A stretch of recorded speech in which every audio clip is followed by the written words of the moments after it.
Okay, we are going to, now we're going to take a look at, ooh, why does that always take forever? It takes a nice little lag. We're going to look at a couple of grouping examples. And then here's the thing about grouping.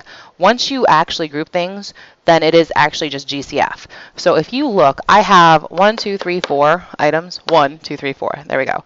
And I'm going to group them, and it takes practice, but usually you can find a real quick pattern.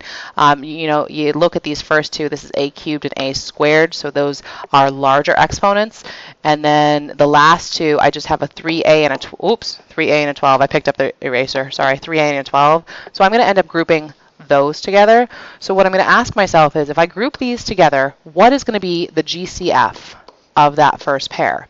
Well, numbers-wise, I have a 1 and a 4, so just a 1's coming out.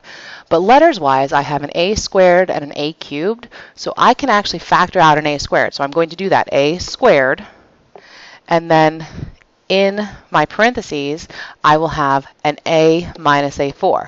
And you can just double check. If you double check real quick, a squared times a gives me a cubed. A squared times the 4 gives me my 4a, and even though it's a minus, I know my signs are okay. So let me get rid of those. And then you repeat the process with this second. And the only thing that I'll say about this second is you want to make sure that you pay attention to the sign that's right here. If it's a positive, you don't have to worry too much about it. But if it's a negative, you do have to kind of pay attention a little bit to what you're doing. The only thing I'm going to be able to factor out of here is a 3. I've got a 3 and a 12, so definitely the 3. I can't factor out any a's because this last term right here does not have any a's. So I'm going to write plus 3, and then in here, it's going to be an a minus a 4. So it'll be an a minus a 4. Now here's what should happen. These two sets of parentheses should actually match when you do this. So if you don't get them to match, it either means I gave you a trick problem or you've done something wrong. What I like to do is write these out front. So a minus 4, and then I like to call it leftovers. The leftovers get their own set of parentheses. And that is actually your answer right there. Okay? I'm going to jump over here, and I'm going to do the x cubed, the plus 5x squared minus 2x minus 10. From here, I'm going to factor out a GCF of just x squared. Here, watch your sign. I'm going to factor out a negative 2 from that, which will change some of my signs, so I got to watch it.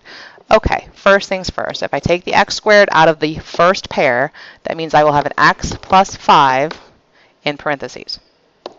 Minus 2 comes out of the second pair, and then it will be an x, and it will actually be a plus 5, because remember, this is really a minus 10, and if I do a negative times a positive, I get a negative.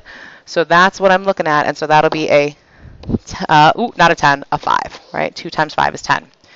And of course, x plus 5 times the quantity, and they get their own leftovers, x squared minus 2, x squared minus 2. And that is your answer, and that's two very basic examples of factoring by grouping.